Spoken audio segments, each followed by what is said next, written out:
ఈరోజు కరీంనగర్ మున్సిపల్ 46వ డివిజన్లో జనసేన పార్టీ బలపరిచినటువంటి పవన్ కళ్యాణ్ గారి ఆదేశానుసారం వారి దివ్యాశిష్యులతో అలాగే మొగిలి రేకులు సీరియల్ మా జనసేన పార్టీ ఉమ్మడి కరీంనగర్ జిల్లా కోఆర్డినేటర్ అయినటువంటి సాగరన్న గారి నేతృత్వంలో ఈరోజు జనసేన పార్టీ బలపరిచిన కార్పొరేటర్ 46వ డివిజన్ నుండి నేను గాజు గ్లాస్ గుర్తుతో పోటీలో ఉన్నాను. ఇదివరకు నేను 2014లో మా గంగుల కమలాకర్ గారు అయినటువంటి మాజీ మంత్రివర్యులు వారి ఆశీస్సులతో నేను 2014లో నాకు టీఆర్ఎస్ పార్టీ బీఫామ్తో పోటీ చేయడం జరిగింది. అప్పుడు ఇదే డివిజన్ 33 ఉండే. అప్పుడు అతి స్వల్ప ఓట్ల మెజార్టీతో నేను 186 ఓట్లతో ఓడిపోవడం జరిగింది. అదే విధంగా నేను 2020లో అప్పుడు మా అమ్మాయి అయినటువంటి ఒడ్నాల విజయతో సింహం గుర్తుతో పోటీ చేయడం జరిగింది. అప్పుడు కూడా 3వ లీడింగ్లో ఓడిపోవడం జరిగింది. అలాగే నేను ఈ డివిజన్ని సేవ చేయాలనే సంకల్పంతో నేను ప్రతి కార్యక్రమంలో స్వచ్ఛందంగా సేవ చేస్తూ ప్రజల మన్ననలు పొందుతూ నేను ఈ డివిజన్ని నాకు శక్తిలా ఆ డివిజన్ మనకు ప్రేమాభిమానాలతో వాళ్ళతో ఓటర్లతో సక్కని సంపలతో మేము ముందుకెళ్ళి అదేవిధంగా నాకు ఈ యొక్క డివిజన్కి ఉన్నటువంటి సంబంధం నేను మా నాన్న 2001లో చనిపోతే అప్పటి నుండి నేను ఏదో ఒక పరంగా ఈ డివిజన్ని నాకు శక్తిలా నేను ముందుకు వెళ్ళి ఏదో ఒక సేవ చేయాలనే తపనతో మా నాన్నగారు అప్పుడు ఇక్కడ కూరగాయల వ్యాపారం చేస్తూ ఉండేవాడు. ఆర్థిక ఇబ్బందులతో 2001లో చనిపోతే అదే సంకల్పంతో మా అమ్మ నన్ను కష్టపడి కొంచెం మాకు బుద్ధి వచ్చే వరకు మమ్మల్ని సాదుకుంటూ నాకు శక్తి వచ్చిన తర్వాత 10th క్లాస్ నుంచి నేను కొన్ని సేవా కార్యక్రమంలో పాల్గొని ముందుకు వెళ్ళడం జరిగింది.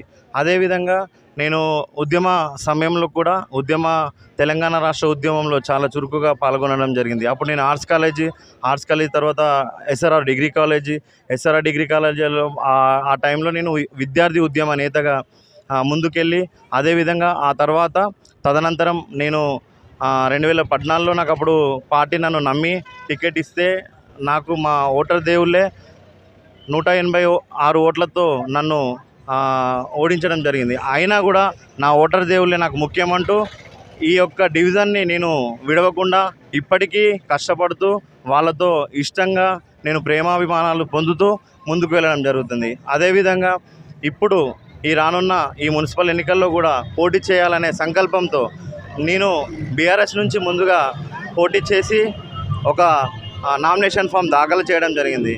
మా యొక్క చిన్న కులమైనటువంటి మా కులాన్ని గుర్తించక గంగుల కమలాకర్ అన్న గారు మమ్మల్ని గుర్తించక వేరే అదర్ కులానికి వాళ్ళకు సంబంధించిన కులానికి అన్న మాకు మోసం చేసి ఆ అన్నకు బోనాల వేరే శ్రీకాంత్ అనే వ్యక్తికి టికెట్ డిక్లేర్ చేయడం జరిగింది. అప్పుడు నేను చాలా బాధపడుతూ జనసేన పార్టీ నుండి మొగిలి రేకులు సీరియల్ సాగరన్న గారి నేతృత్వంలో బీఫామ్ తీసుకొని ఈ యొక్క డివిజన్లో 46వ డివిజన్ ప్రగతినగర్ రామ్నగర్లో పోటీకి నేను వారి అందరి మన్ననలు వారందరి ప్రేమాభిమానాలు చొరబడుతూ వాళ్ళ ఇష్టంతో నేను ఈ డివిజన్లో పోటీ చేస్తున్నాను. కావున డబ్బు మద్యానికి లొంగకుండా దయచేసి నాలాంటి నిస్వార్థ రాజకీయ సేవకుడికి యువ నాయకుడికి నేను న్యాయవాదిగా వృత్తి ముందడుగు వేస్తూ ఈ యొక్క 46వ డివిజన్ ప్రగతినగర్ రామ్నగర్లో జనసేన పార్టీ గాజు గ్లాస్ గుర్తుతో పోటీలో ఉన్నాను. కావున దయచేసి మా 46వ డివిజన్ ప్రగతినగర్ రామ్నగర్ ఓటర్ దేవుళ్ళందరికీ పేరు పేరున వేడుకుంటూ మీరు మద్యంకి డబ్బుకి లొంగకుండా స్వచ్ఛందంగా నాలాంటి సేవ చేసే యువకునికి యువ న్యాయవాదికి పట్టం కట్టవలసిందిగా కోరుతూ మీ యొక్క ప్రేమాభిమానులు నాపై ఉంచుతూ 11వ తారీఖున జరిగే ఈ యొక్క 46వ డివిజన్ మా కాలనీలో మీ ఇంటి బిడ్డగా మీ కుటుంబ బిడ్డగా నన్ను ఆశీర్వదించి ఈ యొక్క 46వ డివిజన్ కార్పొరేటర్గా నన్ను గెలిపిస్తారని ఆశతో నేను మీ ముందుకు వచ్చాను. కావున మీ ఆశీస్సులు మీ ఆశీర్వాదం మీ ఇంటి పేదింటి బిడ్డగా నన్ను ఆశీర్వదించాలని మనస్ఫూర్తిగా కోరుకుంటూ మీ అందరి సపోర్టు సహాయ సహకారాలు నాపై ఉండాలని మనస్ఫూర్తిగా కోరుకుంటూ నాకు ఈ యొక్క అవకాశం ఇచ్చి నన్ను భారీ మెజార్టీతో గెలిపించగలరని చెప్పేసి మిమ్మల్ని పేరు పేరున వేడుకుంటున్నాను.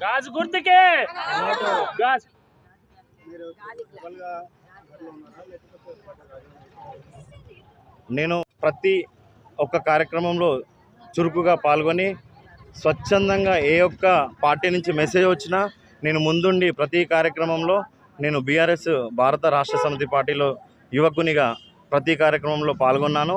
మొన్ననే నాకు కొంచెం చాలా బాధ అనిపించింది. ఎందుకనంటే నాకు టికెట్ బీఫామ్ ఇస్తా అని చెప్పేసి కమలాకర్ అన్న గారు మరీ మోసం చేయడం జరిగింది.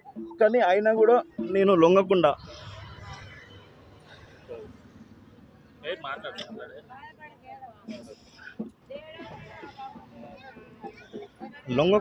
జనసేన పార్టీ బీఫామ్తో పోటీలో ఉన్నాను. నేను భారత రాష్ట్ర సమితికి రాజీనామా చేశాను. రాజీనామా చేసే ముందు కూడా నాకు కొంచెం చాలా బాధ అనిపించింది. ఎందుకంటే 18 సంవత్సరాలు ఆ రాష్ట్ర సమితిలో అంటే టీఆర్ఎస్లో పాల్గొని ఆ టీఆర్ఎస్ తర్వాత బీఆర్ఎస్గా మారిన కేసీఆర్ గారి ప్రేమతో నేను ఆ రాష్ట్ర సమితిలో పనిచేయడం జరిగింది. కాబట్టి కొంచెం నాకు ఎందుకో బాధ అనిపించి నేను ఇక పోటీలో ఉండాలి కాబట్టి నేను మా డివిజన్కి సేవ చేయాలి కాబట్టి జనసేన పార్టీ నన్ను ఆహ్వానించింది.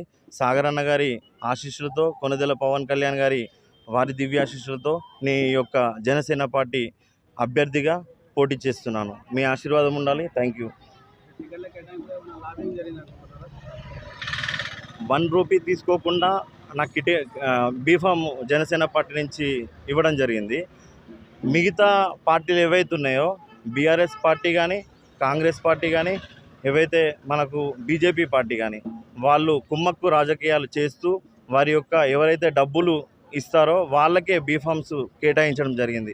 కాబట్టి మాలాంటి సేవ చేసుకుందామని చెప్పేసి స్వచ్ఛందంగా పనిచేయడానికి యువకునిగా నేను వస్తే నన్ను ప్రతి కార్యక్రమంలో అడుగడుగున అడ్డుకుంటూ నాకు పర్మిషన్స్ ఏదైతే నేను ప్రచారం చేసుకునే విధంగా కూడా ముందుకు వెళ్దామని అంటే కూడా ప్రతి ఒక్క అడుగులో వాళ్ళు నాకు అడ్డంకుగా మారి నాకు ప్రతి పర్మిషన్ను రిజెక్ట్ చేపిస్తూ వాళ్ళ యొక్క డబ్బు అధికారం అవన్నీ చూపించి నాకు ప్రతి కార్యక్రమంలో నన్ను పోటీ చేస్తే వీడు ఎక్కడ గెలుస్తాడో అనే భయంతో నాకు పర్మిషన్స్ కూడా చాలా ఇబ్బందులు పెట్టడం జరిగింది. అయినా కూడా నేను ఆ ఇబ్బందులను ఎదుర్కొంటూ నాకు 1 గంటన్నర 2 గంటల పర్మిషన్ ఇవ్వరేలా అని చెప్పేసి నేను ఏసీపీ సార్ గారికి ఆర్ఓ గారికి ఫిర్యాదు చేసుకొని ఇప్పుడు నాకు 1 గంటన్నర పర్మిషన్ను నేను తీసుకొచ్చి ఈ పర్మిషన్లో నా ఓటర్లను నాకు సమయభావం కొంచెం తక్కువ ఉన్నందున నాకు వాళ్ళ యొక్క సమయం నాకు ఇవ్వనందున ఆ సమయంలోనైనా నా ఓటర్ దేవులను అందరినీ కలుసుకుంటూ వాళ్ళ యొక్క మన్ననలు పొందుతూ వాళ్ళ ఆశీర్వాదం తీసుకుంటూ ముందుకు వెళ్ళడం జరుగుతుంది.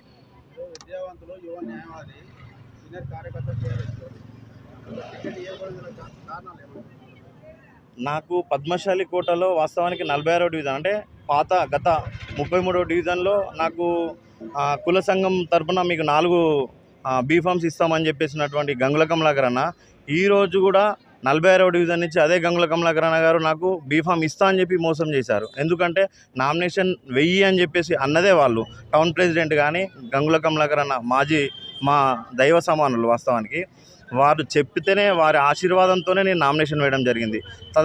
తర్వాత ఏమన్నారంటే బిడ్డ నువ్వు విత్డ్రా చేసుకోవాలని చెప్పేసి అన్నారు. కానీ నాకెందుకో మా డివిజన్ ప్రజలందరి మన్ననలతో నేను వాళ్ళందరి ఆశీర్వాదంతో లేదు బిడ్డ నీకు బీఆర్ఎస్ కాకుంటే మేమందరం ఉన్నాం కాబట్టి నువ్వు జనసేన పార్టీ అంటున్నావు కదా ముందుకెళ్ళు మీ వెనుక మేము ఉంటాం నీకు సపోర్ట్ చేస్తాం స్వచ్ఛందంగా మేము డబ్బులకు మద్యానికి మేము అసలు లొంగము కాబట్టి నీలాంటి వాళ్ళ యువ నాయకులు మాకు కావాలి యువ న్యాయవాది మాకు కావాలి అనే ఉద్దేశంతో వాళ్ళందరి మన్ననలు పొంది నేను జనసేన పార్టీ బలపరిచిన 46వ డివిజన్ కార్పొరేటర్ అభ్యర్థిగా ముందుకెళ్తున్నాను. మా 46వ డివిజన్ ప్రగతినగర్ రామ్నగర్ కుల సంఘాలకు అతీతంగా చిన్నవాడిని ఇప్పుడు ఎవరైతే బీజేపీ కానీ వాళ్ళు అంటున్నారు కదా బీజేపీ పార్టీ కానీ బీఆర్ఎస్ పార్టీ కానీ కాంగ్రెస్ పార్టీ కానీ నేను తీసుకొచ్చిన వినాయకుడిని నేను తీసుకొచ్చిన బిడ్డని నేను ఇక్కడ పెద్ద వినాయకుడిని తీసుకొచ్చిన మనకు కావాల్సింది నన్ను గెలిపిస్తే నేను నాకున్న తెలివితేటలతోని ఏదైతే మనకు రావాల్సిన నిధులు ఉంటాయో ఏదైనా మనకు రావాల్సిన రాష్ట్ర ప్రభుత్వ కేంద్ర ప్రభుత్వ పథకాలు ఉంటాయో అవన్నీ నేను నాకున్న తెలివితేటలతో నన్ను గెలిపించిన మా ఓటర్ దేవుళ్లకు ప్రతి కార్యక్రమాన్ని నేను వాళ్ళ ముందుంచుతా వాళ్ళ ఇంటి గోడ దగ్గర ఉంటా, వాళ్ళ ఇంటి కావలి కుక్కల వాళ్ళ గేటు దగ్గర నేను కావలి కాస్తూ ఉంటా. ఎందుకంటే వాళ్ళు ఏ ఒక్క పిలిపించినా నేను వాళ్ళకి రుణపడి ఉంటా. 24 గంటలు వాళ్ళకి అందుబాటులో ఉంటా. కాబట్టి నాకు ఈ ఒక్క అవకాశం ఇస్తే నేను నా ప్రతి బ్యాక్గ్రౌండ్ వాళ్ళకి తెలుసు. నేను ఎంత పని చేస్తున్నా, నేను ఏం చేస్తున్నా అనేది నా ఓటర్ దేవుళ్ళకి తెలుసు. కాబట్టి ఈ ఒక్క అవకాశం నాకు ఇప్పుడు వచ్చింది. కాబట్టి ఈ 46వ డివిజన్లో జనరల్ బీసీ అయింది. కాబట్టి నాకు అవకాశం ఇవ్వండి. నేను మీకు సేవ చేసుకునే భాగ్యం నాకు దక్కుతుంది. అదేవిధంగా మీరు ఏ కార్యక్రమానికి పిలిచినా నేను స్వచ్ఛందంగా మీ దగ్గరికి వస్తాను, స్వచ్ఛందంగా మీకు పని చేస్తాను. 1 రూపీ తీసుకోకుండా మీ ముందుంటా. మీకు ఏ కార్యక్రమానికి సంబంధించిన పనులైనా నాకు ఇంటిమేషన్ ఇస్తే దగ్గరుండి ప్రతి కార్యక్రమంలో మీకు ముందుండి కార్యక్రమాన్ని విజయవంతం చేస్తానని చెప్పి తెలియజేస్తూ, నాకు ఓటర్ దేవుళ్ళందరూ ఫుల్ సపోర్ట్ ఉన్నారు. ప్లస్ వాళ్ళందరి సహాయ సహకారాలు ఉన్నాయి. ఓటు ద్వారా మిమ్మల్ని గెలిపిస్తాం బిడ్డ, నువ్వు ముందుకెళ్ళు, నువ్వు నడుస్తే నీ వెనుక మేము ఉంటాం, నేను మా ఓటు ద్వారా మీకు రిజల్ట్ ఇస్తాం బిడ్డ అని చెప్పేసి ప్రతి ఓటర్ దేవుళ్ళు అనడం వల్ల నాకు వాళ్ళ బలమే నాకు బలంగా మారి నేను ఆ బలంతోనే ముందుకెళ్తూ ఈ యొక్క నాకు ఇచ్చినటువంటి ఆర్ఓ గారి పర్మిషన్ ప్లస్ ఏసీపీ సార్ గారి పర్మిషన్ తీసుకొని ముందుకెళ్ళి ఓటర్లను కలుసుకొని అందరి దీవెనలు తీసుకొని ముందుకెళ్తున్నాను.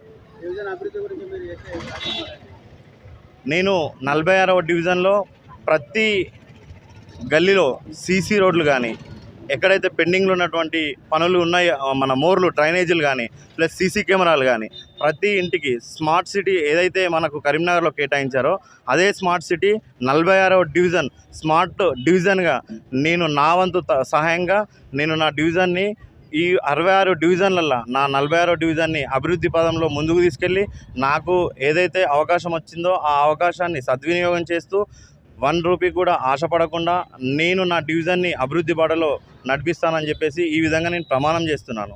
Hi, this is Neha Shetty. Please subscribe to GK News. Hi everybody, subscribe to GK News.